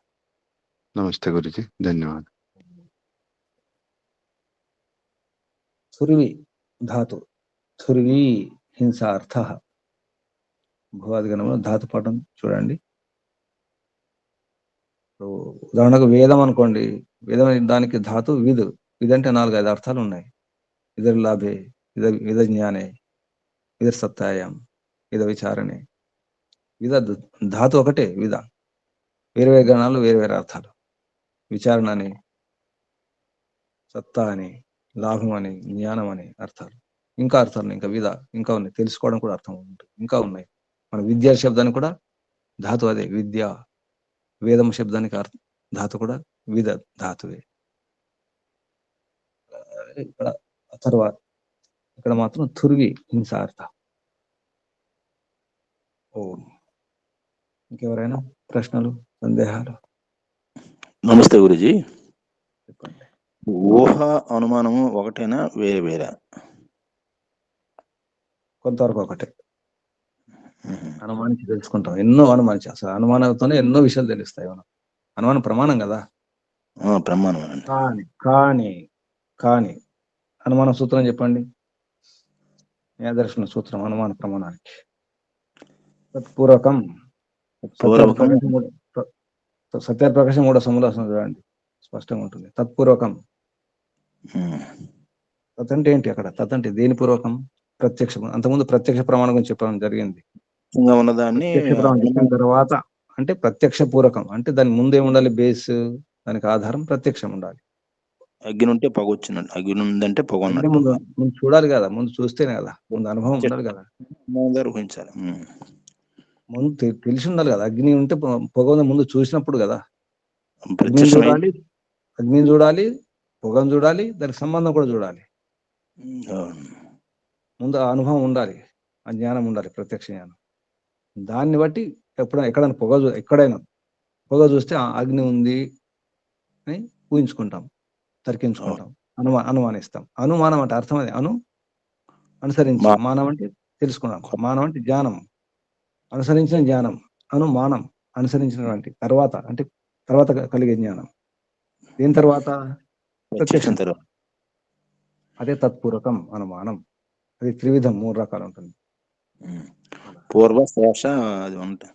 పూర్వవత్, శేషవత్, సామాన్యతో దృష్టంచ. సామాన్య విశేషం. సామాన్యతో దృష్టంచ. సామాన్యంగా ఇప్పుడు పిల్లలు కనిపిస్తున్నారంటే తల్లిదండ్రులు ఉన్నట్టే కదా. ఇక్కడ పిల్లలు కనిపిస్తున్నారు. శేషం సామాన్యంగా శేషం. ఇది పిల్లలు శేషం, తర్వాత వచ్చిన వారు. పిల్లలు కనిపిస్తున్నారు అంటే కార్యం, దానికి కారణం తల్లిదండ్రులు. అలా ఇప్పుడు మేఘాలు వస్తున్నాయి, నల్లని మేఘాలు, మబ్బులు వస్తున్నాయి అంటే వర్షం రాబోతుందని చెప్తాం. ఇప్పుడు ఇంతకుముందు అనుభవం ఉంది, మేఘాలు వస్తున్నాయి, చల్లని గాలులు వస్తున్నాయి, కారు మబ్బులు, పూర్వ అనుభవం ఉంది. వర్షం రాబోయేది వర్షము అంటే ముందు కారణం చూసి కార్యాన్ని, కారణాన్ని చూసి కార్యం చెప్తే అది పూర్వవత్తు. శేషవత్తు కార్యాన్ని చూసి కారణం తెలుసుకుంటే కార్యం. ఇప్పుడు ఇక్కడ మట్టి నీళ్ళు వస్తున్నాయి, చెత్త కొట్టుకొస్తున్నాయి వాగుల్లో, కాలువల్లో అంటే అక్కడెక్కడ వర్షం కురిసిందని అర్థం. అది శేషవత్తు. సామాన్యంగా అంటే ఒక వ్యక్తిని ఎక్కడో చూసాం, ఇక్కడ కనిపిస్తున్నాడు, అలాగే మరొక వ్యక్తిని చూసాం అంటే మరొక వ్యక్తి కూడా నడిచి వచ్చాడు, ప్రయాణం చేసి వచ్చాడు, ఈ సామాన్య విషయం ఇది. అనుమానాలు 3 రకాలు ఉంటాయి. దానికి మళ్ళీ ప్రత్యక్ష ప్రమాణమే. ముందు అనుభవం ఉండాలి, ముందు తెలిసి ఉండాలి. అంటే మన తర్కం ఉంది కానీ మళ్ళీ దానికి ఆధారం ఉండాలి, అంటే ప్రత్యక్షము, దాని ప్రమాణాలు ఉండాలి. అలా ఊరికే ఊహించుకొని సరిపోదు, ఊహ కూడా ఆధారం, మళ్ళీ అనుభవమే.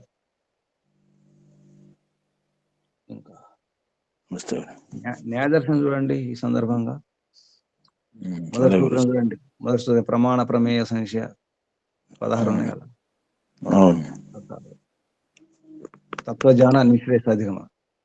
మొదటి సూత్రం తత్వజ్ఞానాత్ నిశ్రేషం అధిగమ అంటే ఇటువంటి ఈ పదార్థాల యొక్క తత్వజ్ఞానం వలన అంటే ఉన్నదన్నట్టు యథార్థంగా తెలుసుకున్నప్పుడు నిశ్రేషం అధిగమ ప్రాప్తిస్తుంది, మోక్షం లభిస్తుంది. మోక్షం లభించాలంటే తత్వజ్ఞానం అవసరం, అంటే యథార్థ జ్ఞానం అవసరం. ఉన్నదన్నట్టు తెలుసుకోవాలి. అప్పుడే అలా తెలుసుకుంటేనే మోక్షం. వెంటనే సూత్రం దుఃఖ జన్మ ప్రవృత్తి దోష మిథ్యాజానాన ఉత్తరోత్తరాపాయ తదనంతరాపాయ అపవర్గం లభిస్తుంది. వర్గం అంటే ఏంటి? అర్షడ్ వర్గం. వర్గం అంటే అర్షడ్ వర్గం, కామక్రోధ లోభాదులు ఇవన్నీ కూడా. ఇది అప అంటే దూరం, తిరిగిపోతాయి. అపవర్గం కామక్రోధ లోభాదులు, ఈ అర్షడ్ వర్గం, ఈ శత్రువులు పోయినప్పుడు, తొలగినప్పుడు అది మోక్షం. రెండో సూత్రమే. ఈ కష్టాలకు దుఃఖాల కారణం ఏమిటి? దుఃఖ జన్మ కదా. జన్మ కారణం ఏంటి? ప్రవృత్తి అంటే ధర్మాధర్మాలు, పుణ్య పాపాలు చేయడమే. దాని కారణం ఏంటి? దోషాలు, రాగము ద్వేషము మోహం. ఈ దోషాలు 3 దోషాలు ఉన్నాయి, రాగద్వేష మోహ దోషాలు. దాని కారణం ఏంటి? మిథ్యాజానం, అవిద్య, విరుద్ధ జ్ఞానం, విపరీత జ్ఞానం, భ్రాంతి, భ్రమలు. అవి తొలగినప్పుడే ఉత్తరోత్తరాపాయ. ఒకటొకటి తొలగిపోతే చివరికి దుఃఖాలు ఉండవు. ఒకటి ముందు మిథ్యాజ్ఞానం పోతే దోషాలు ఉండవు, దోషాలు పోతే ప్రవృత్తి ఉండదు, ధర్మాధర్మాలు పుణ్యపాపాలు చేయడం ఉండదు. పుణ్యం చేసిన జన్మ వస్తుంది, పాపం చేసిన వస్తుంది. ఈ ప్రవృత్తి ఉండకూడదు, ఈ ధర్మాధర్మ ప్రవృత్తి ఉండకూడదు, పాపపుణ్యాలు చేయడం. అది లేకపోతే అసలు జన్మ లేదు, జన్మ లేకపోతే దుఃఖమే లేదు. కావాలా జన్మ కావాలా ఎవరికైనా? జన్మ కోరుకుంటున్నారా? మళ్ళీ జన్మ, మానవ జన్మ కావాలా? అప్పలనాయుడు గారు మళ్ళీ కావాలా జన్మ? జన్మ జన్మ కాకుండా మోక్షం కోసం ప్రయత్నం అంతా మోక్షం కోసం గురుజీ. సందేహం ఎందుకు? స్పష్టంగా చెప్పండి. ఇందాక చెప్పింది ఏంటి? దుఃఖం కాదు జన్మ. ఇప్పుడు జన్మ కావాలా? జన్మ కావాలంటే దుఃఖాలు కావాలని అర్థం.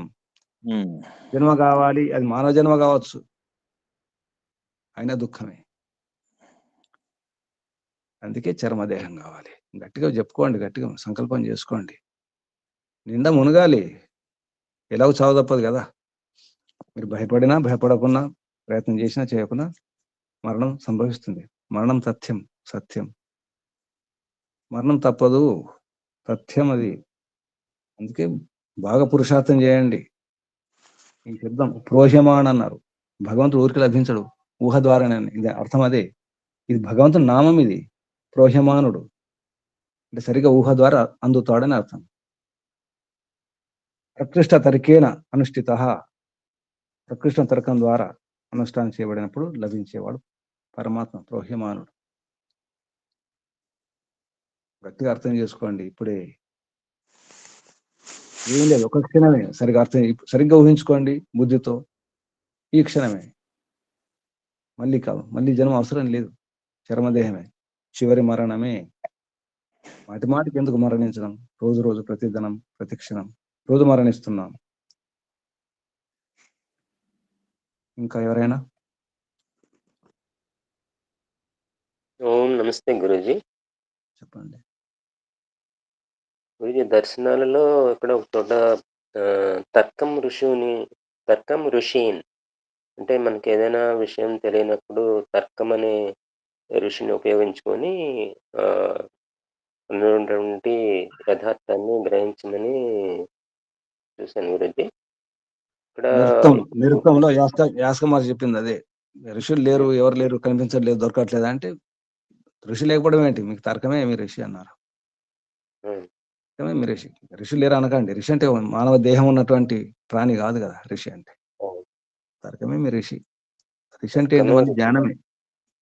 ఋషి అంటే ఏంటి? రీగతవు, మళ్ళీ జ్ఞానమే కదా. ఋషి అంటే మళ్ళీ జ్ఞానమే.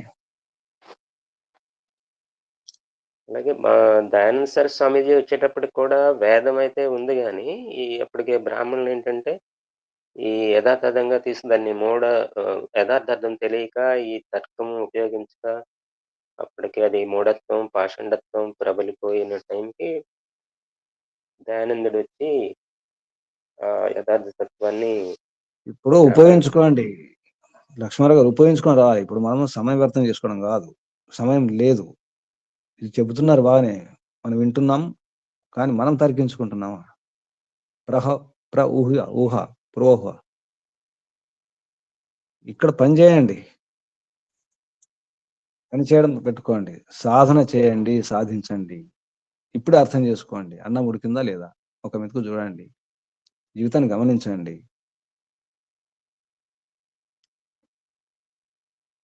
ఉపయోగించుకోవాలి. ఇక్కడ చెప్పేది ఏంటి? చివరికి ఉపయోగించుకోండి, పదార్థం వాడుకోండి అంటున్నారు భావార్థంలో. వాడుకోకపోతే ఏం లాభం లేదు. ఎన్ని విన్నా, ఎన్నేళ్ళు విన్నా, ఎన్ని శాస్త్రాలు అధ్యయనం చేసినా ఏమి లాభం లేదు. సద్వినియోగం చేసుకోండి. మనం అక్కడే తప్పు చేస్తున్నాం, మనం వాడుకోవట్లేదు కదా. ఎంతసేపు చెప్పడానికి ప్రయత్నం చేస్తున్నాం, ఉపదేశాలు ఇవ్వడానికి. మనం వాడుకుంటే ఎంత హాయిగా ఉంటుందో ఒకసారి ఊహించుకోండి, కళ్ళు మూసుకొని చూడండి. మోక్షంలో ఉండి కూడా ఇంకా మోక్షం ఉన్న విషయం తెలియదు. ఇంకా మనం మోక్షంలో ఉన్నాం, ఆనందంలో ఉన్నాం, చుట్టూ భగవంతుడు ఉన్నాడు, లోపల ఉన్నాడు. అసలు ఊహించుకుంటున్నామా? అర్థమవుతుందా మనకు? ఇక్కడ పని చేయండి. నిండా మునిగి సాధన చేసి ప్రయత్నం చేయండి. ఇప్పుడు మీకు అర్థమవుతుంది. ఎవరికైనా మనం అటు ఇటు ఉంటాం, భ్రమలో ఉంటాం. ఎవరో నేర్పించారు, ఎవరు చెప్పాలి? లోపల ఉంటే అన్ని నేర్పిస్తున్నారు పరమాత్మ, ప్రేరణ ఇస్తూనే ఉన్నాడు కదా. ఆ ప్రేరణ ఎందుకు మనం పట్టుకోవట్లేదు? ఎందుకు వినట్లేదు? ఎక్కడో ఆలోచిస్తున్నాం, బయట వైపు చూస్తున్నాం, ప్రపంచం వైపు. ఎవరేం చేస్తున్నారో చూస్తున్నాం. ఎవరేం చేస్తున్నారు కాదు, నేనేం చేస్తున్నాను, నేను ఎక్కడున్నాను ఒకసారి ఊహించుకోండి. అది ముఖ్యమైనది. ఇప్పుడు ఈ మంత్రం యొక్క ఉద్దేశం అదే. ఊహ్యమాన. చూసుకోండి ఒకసారి, కళ్ళు మూసుకొని చూసుకోండి అందరూ. నీటిలో చేపలాగా అలా ఉండకూడదు. అది నీరే నా దాహానికి సాధనం, పరిష్కారం అని నీరు తాగేస్తే అయిపోతుంది కదా. చేపని బయటకు వస్తుంది నీటి కొరకు, దాహం అని, వరలో చిక్కుకుంటుంది, ప్రాణాలు పోగొట్టుకుంటుంది. అది మన స్థితి. సుఖాల కొరకు, ఆనందం కొరకు, సంతృప్తి కొరకు బయటకు వస్తున్నాం, బయట ప్రపంచంలో వెతుకుతున్నాం. చేప ఒడ్డుపైకి రావాలనుకుంటుంది, ఏమి లాభం? నీటిలో ఉంటే రక్షణ, సురక్షితం, భద్రం. లోపల ఉండే ప్రయత్నం చేయాలి. ప్రయత్నం చేయండి. సమయం లేదు. సాయంత్రం అయింది, రాత్రి కాబోతుంది, చీకట్లు రాబోతున్నాయి. చీకటి కాకముందే ఇంటికి చేరుకోవాలి, మన ఇంటికి మనం. తొందరపడండి, ఇక్కడ తొందరపడండి. ఇంకా ఏమైనా సూచనలు ఉన్నాయా? నమస్తే గురూజీ, ధన్యవాదాలు. సూచనలు: ఆత్మ నివేదన. సమయం వ్యర్థం చేయకుండా ప్రారంభించండి, లేదా ముగించేస్తాం. ఎవరు సిద్ధంగా లేకపోతే ముగించడమే. ఓం నమస్తే గురూజీ. చెప్పండి. హే పరమపిత పరమాత్మ, నీ కృప వలన మాకు ఈ మానవ జన్మ లభించినది, అందుకు మీకు కోటి కోటి వందనాలు. హే భగవాన్, నీవు సృజించినటువంటి ఈ సకల సృష్టిని ఉపయోగించుకొని నేను జీవనాన్ని సాగిస్తున్నాను తండ్రి. నీ కృప వలనే నేను సకలమైనటువంటి కార్యక్రమాలు, నా యొక్క పనులు ముగించుకొని నీ సాధన చేస్తూ నేను చేరుకోవడానికి ప్రయత్నం చేస్తున్నాను తండ్రి. హే పరమాత్మ, నేను చేసేటువంటి సాధనలో చాలా చాలా అడ్డంకులు కనబడుతూ ఉన్నాయి తండ్రి. నేను సాధన చేసినప్పటికీ కూడా మనసు స్థిరంగా కుదురుగా ఉండకపోవడం అనేటువంటిది చాలా చాలా జరుగుతుంది. ఆ స్థిరత్వం అనేటువంటి రావడానికి నేను చాలా ప్రయత్నాలు చేస్తున్నాను తండ్రి, స్వాధ్యాయం చేస్తున్నాను. మరి సాధన చేస్తూ చేస్తూ కూడా ఈ ఆటంకాలని, అవరోధాలని తగ్గించుకోవడానికి కూడా ప్రయత్నం చేస్తున్నాను తండ్రి, కానీ సాధ్యపడట్లేదు. అయినా సాధన అనేది విడిచిపెట్టకుండా నా యొక్క సాధన అనేది కొనసాగిస్తూనే ఉన్నాను. నీ యొక్క అనుగ్రహం వల్లే నేను సమస్తము కూడా, అన్ని కర్మలు కూడా చేస్తున్నాను. ప్రతి కర్మ చేసేటప్పుడు నేను ధ్యానిస్తూ, నేను స్మరిస్తూ కూడా నేను ఆ యొక్క కర్మను పూర్తి చేస్తున్నాను తండ్రి. అయినప్పటికీ కూడా నాకు తెలియకుండానే నాలో ఎన్నో పొరపాట్లు జరుగుతూ ఉన్నాయి తండ్రి, గమనించలేకపోతున్నాను తండ్రి.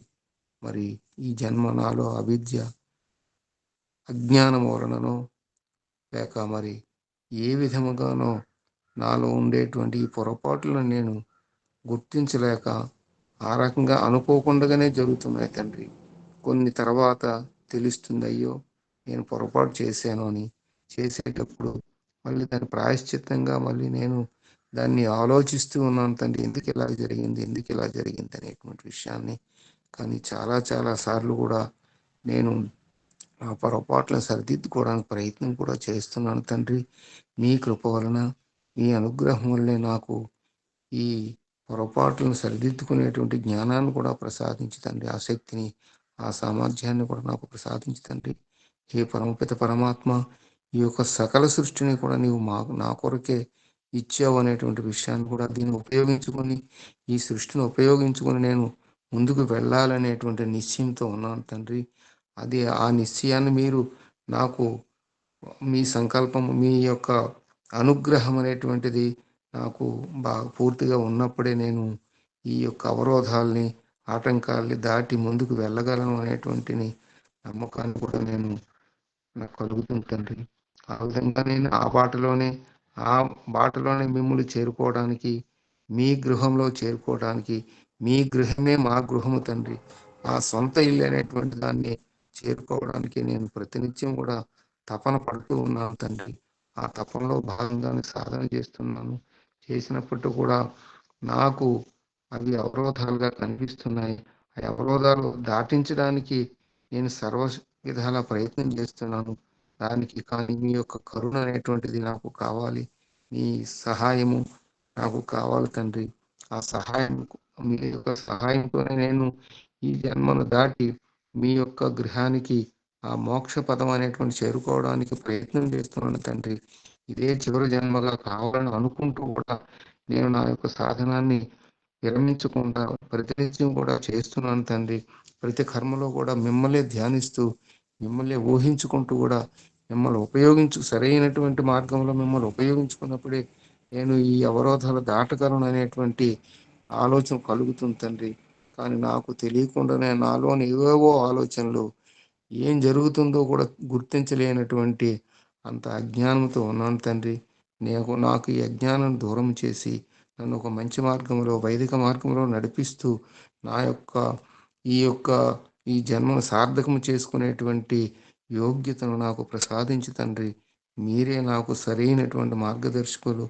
మీరే శాశ్వత పిత, శాశ్వత మాత మీరే తండ్రి. మాకు వేరే ఇంకెవరూ లేరు తండ్రి. మీరే మాకు అన్ని విధాల సహాయం చేస్తూ ఉన్నారు. కానీ మేము దాన్ని గుర్తించలేక కొన్ని విషయాల్లో, కొన్ని సందర్భాల్లో గ్రహించలేకపోతున్నాం తండ్రి. మరి నాలో ఉండేటువంటి అవిద్య లేదా అజ్ఞానం వల్లనో కానీ ఆ విషయాన్ని గుర్తించలేక తప్పులు, పొరపాట్లు అనేటువంటి జరుగుతూ ఉన్నాయి తండ్రి. ఆ పొరపాట్లు అనేటువంటి లేకుండా నా యొక్క జీవితాన్ని సఫలం చేసుకునేటువంటి మార్గంలో నన్ను కరుణించి నాకు సహాయ సహకారాలు అందిస్తారని పదే పదే మిమ్మల్ని వేడుకుంటూ ప్రార్థిస్తున్నాను తండ్రి. ఓం శాంతి శాంతి శాంతి. నమస్తే గురూజీ. ఓం ఊహం. పొరపాట్లు జరగడం లేదు, చేస్తున్నాము. తప్పులు చేస్తున్నాను. గురూజీ. ఇవి జరగవు.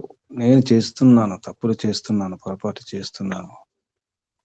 అజ్ఞానం వలన ఊహ కాదు, అది నిజం. అజ్ఞానమే, మిథ్యాజ్ఞానమే, అవిద్య. నాలో ఉన్న విద్య స్పష్టం చేసుకోవాలి, ఒప్పుకోవాలి. నాలో అజ్ఞానం ఉంది, అవిద్య ఉంది, ఒప్పుకోవాలి అందరం. తప్పకుండా సార్ గురూజీ.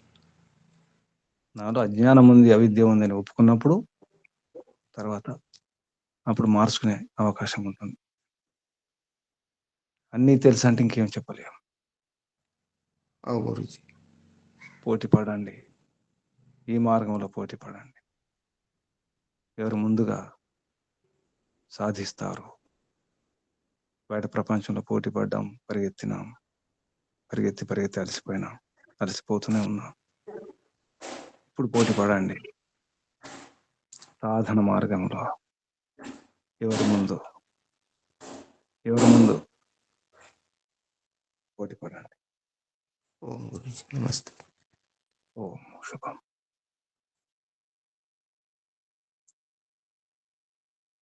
బాగా అర్థం చేసుకోండి. మంచి మార్గం దొరికింది, మంచి జన్మ లభించింది. అనేక జన్మల, పూర్వజన్మల పుణ్యఫలం. గత జన్మలలో ఎంతో తపస్సు చేసినాం, ఎంతో సాధన చేసినాం, ఎంతో పుణ్యం. ఆ పుణ్య ఫలమే ఈ మానవ జన్మే కాదు, ఈ మార్గం దొరకడం అనేది. అంతా సిద్ధంగానే ఉంది, కేవలం సాధించడమే. ప్రయాణానికి అన్ని సిద్ధంగా ఉన్నాయి. వాహనం సిద్ధమే, సాధనాలు సిద్ధమే, అన్ని సిద్ధమే. వాహనం వెళ్ళిపోయిన తర్వాత కాదు, వాహనం వెళ్ళక ముందే చేరుకోవడం ముఖ్యం.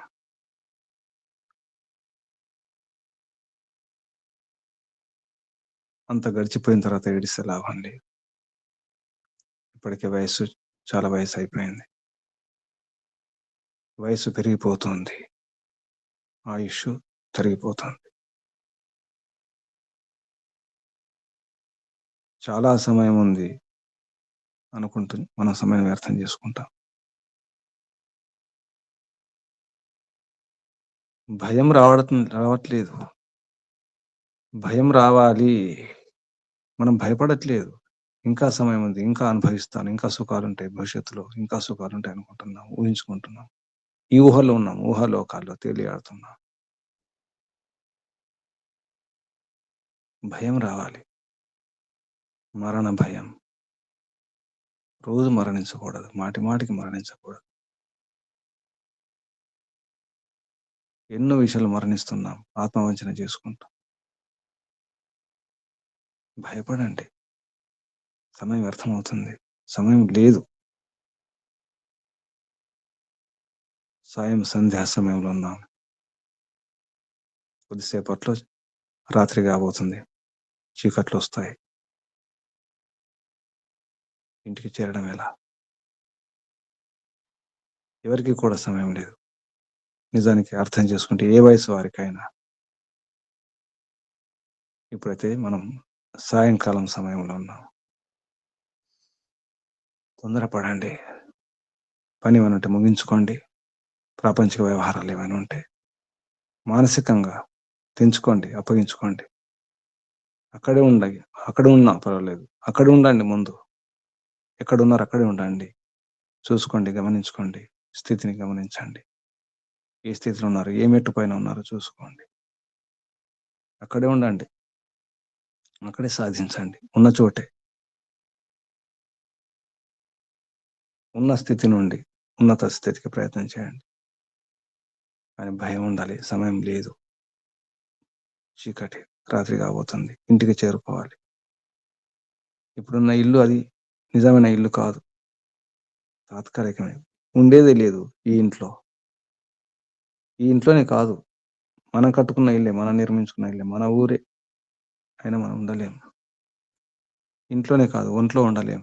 ఈ ఒంట్లో కూడా, ఈ శరీరంలో కూడా ఉండలేం. మనం ఎంత ప్రయత్నం చేసినా, ఎన్ని విన్నా, ఎంత అధ్యయనం చేసినా, ఎంత యోగాభ్యాసం చేసినా, ఏ ప్రయత్నం చేసినా ఈ ఒంట్లో ఉండలేం. ఎప్పటికైనా వెళ్ళిపోవాల్సిందే. ఈ భయం రావట్లేదు మనకు, వెళ్ళిపోవాల్సిందే. ఉందామన్నా ఉండలేం. అది మన చేతుల్లో లేదు, అసంభవం. తథ్యం. వెళ్ళిపోవడం తప్పదు, వెళ్ళిపోవాల్సిందే. ఒంట్లో నుంచి, ఇంట్లో నుంచి, ఈ ఊరి నుంచి, ఈ దేశం నుంచి, ఈ ప్రపంచం నుంచి, ఈ భూగోళం నుంచి, ఈ విశ్వం నుంచి ఉండలేము. ఇది నిజం, ఇది తథ్యం, తప్పదు. ఒకసారి ఊహించుకోండి, ఎందరందరూ వెళ్ళిపోయారు. మన మిత్రులు కూడా, మన బంధువులు కూడా, మనకంటే చిన్నవారు కూడా వెళ్ళిపోతూనే ఉన్నారు. వెళ్ళిపోవాల్సిందే, మనం కూడా వెళ్ళిపోవాల్సిందే. భయం వస్తే బాగుపడతారు. ఇక్కడే ఉంటామని ఇంకా ఊహల్లో ఉంటే మోసపోతారు. అప్పుడు ఏడవాల్సి వస్తుంది. మానసికంగా సిద్ధం కండి, బుద్ధితో ఊహించుకోండి, సాధన చేయండి. లోపల సాధన. వారిని వీరిని చూడడం మానేసేయండి. వారి గురించి, వీరి గురించి, వారు ఎలా ఉన్నారు, వీరు ఎలా ఉన్నారు, అసలు నేను ఎలా ఉన్నాను, నేనేం చేస్తున్నాను, ఏమంటున్నాను, నేను చెబుతున్నది ఏమిటి, చేస్తున్నది ఏమిటి. ఆత్మ పరిశీలన, ఆత్మ నిరీక్షణ. భయం వచ్చిందా బాగుపడతారు. ఇంకా సుఖాలు అనుభవిస్తాను, ఇంకా 10 ఏళ్ల తర్వాత, ఇంకా 20 ఏళ్ల తర్వాత అంటే ఈ శరీరం సహకరించదు. ఇంకా 10 ఏళ్ల తర్వాత, ఇంకా 20 ఏళ్ల తర్వాత. ఇంతవరకు అనుభవించిన సుఖాలు చాలు. ఇక ముందు భవిష్యత్తులో ఇంతకంటే ఎక్కువ సుఖాలు అనుభవించలేము. ఉన్నప్పటికీ కూడా, సుఖ సాధనాలు ఉన్నప్పటికీ కూడా అనుభవించలేము. శరీరం శిథిలమవుతుంది. భోగించే శక్తి లేదు, భోగ శక్తి లేదు. తగ్గిపోతుంది. అర్థం చేసుకోండి, పోటీ పడండి. అందరికి అనుభవం ఉంది, అనుభవజ్ఞులే, సాధన తత్పరులే, సాధన రుచిన వారు ఉన్నారు. ప్రయత్నం చేయండి. తర్వాత ఏడవకండి, జాగ్రత్త పడండి. పరమాత్మ మాటి మాటికి చెప్పేది అది, ప్రోహిమాణ. తరకించి తెలుసుకోండి పరమాత్మను. హే పిత, అన్ని చేశావు, అన్ని సిద్ధమే, ఆయన కోరుతున్నాం ప్రభు. అందరికి సద్బుద్ధిని, సుబుద్ధిని, వివేక వైరాగ్యాన్ని ప్రసాదించండి ప్రభు. శుద్ధ జ్ఞానం, శుద్ధ కర్మ, శుద్ధోపాసన ద్వారా తరించాలి. అందరికీ వివేకంతో కూడిన వైరాగ్యం కలగాలి, జ్ఞానంతో కూడిన వైరాగ్యం కలగాలని. అందరికీ ధర్మ అర్థ కామ మోక్షాలు సిద్ధించాలని. హే ఈశ్వర దయానిధి భవత్కృపయ అనేన జప ఉపాసనాది కర్మణ ధర్మ అర్థ కామ మోక్షానం సద్య సిద్ధిర్భవేన్న. సద్య ఈరోజే, ఇప్పుడే సిద్ధి అందరికి లభించుగాక. ఓం శుభం. పరంపిత పరమాత్మకు వందనాలు, ధన్యవాదాలు, ప్రణామాలు. ఋషులకు, మహర్షులకు, మునులకు, యోగులకు, గురువులకు, ఆచార్యులకు, అధ్యాపకులకు, పెద్దలకు, మాతాపితలకు, శ్రేయోభిలాషులకు, మిత్రులకు అందరికీ వందనాలు, ప్రణామాలు. కలియుగ మహర్షి దేవదయానంద సరస్వతి గారికి, వారి గురువు గారు బ్రహ్మర్షి ప్రజ్ఞాచక్షు వ్యాకరణ సూర్య దండి స్వామి విరజానంద సరస్వతి గారికి ధన్యవాదాలు, వందనాలు, ప్రణామాలు సమర్పిస్తూ, బంధులారా, ఈ జన్మలోని తరించి ప్రయత్నం చేయండి. భగవంతుడు అన్ని ఇచ్చినాడు, ఏం కోరవలసిన అవసరం లేదు.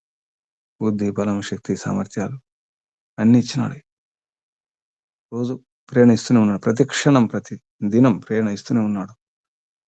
పొడుస్తూనే ఉన్నాడు, తడుతూనే ఉన్నాడు, లేపుతూనే ఉన్నాడు, మేలుకొలుపుతూనే ఉన్నాడు. జాగ్రత్త, జాగ్రత్త చెబుతూనే ఉన్నాడు. మనం వినట్లేదు, ఇంకా భ్రమలో ఉన్నాం. ప్రాపంచిక సుఖాలు కావాలనుకుంటున్నాం, ఈలోక సుఖాలు, ఇంద్రియ సుఖాలు. ఈ సుఖాలతో సంతృప్తి లభించదు. ఇంద్రియాల ద్వారా ఆత్మానందం కొరకు ప్రయత్నం చేయండి. మీ అందరికీ వందనాలు, అభినందనలు. పరపిత పరమాత్మ శుభాశిస్సులు. ఓం శం శుభం. ఆసనం మార్చుకోండి, కళ్ళు మూసుకోండి. నడుము, వీపు, మెడ, తల నిటారుగా ఉంచుకోండి. ఒకసారి దీర్ఘశ్వాస.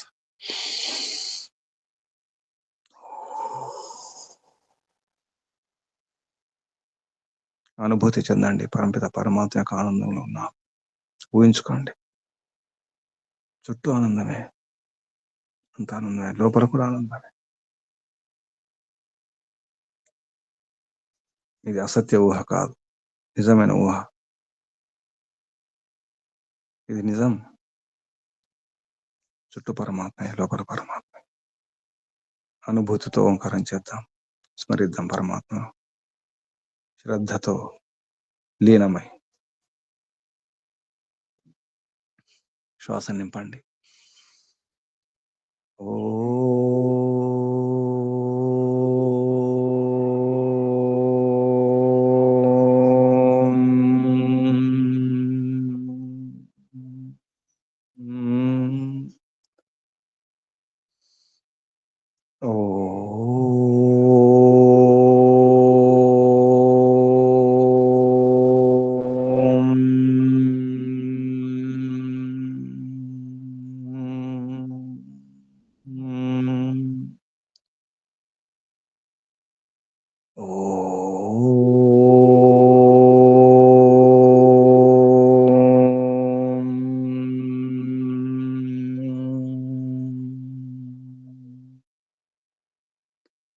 శాంతి. శాంతి శాంతి శాంతి. ఓం సర్వేభ్యో నమో నమః. శుభం. ముగించేద్దాం. ఓం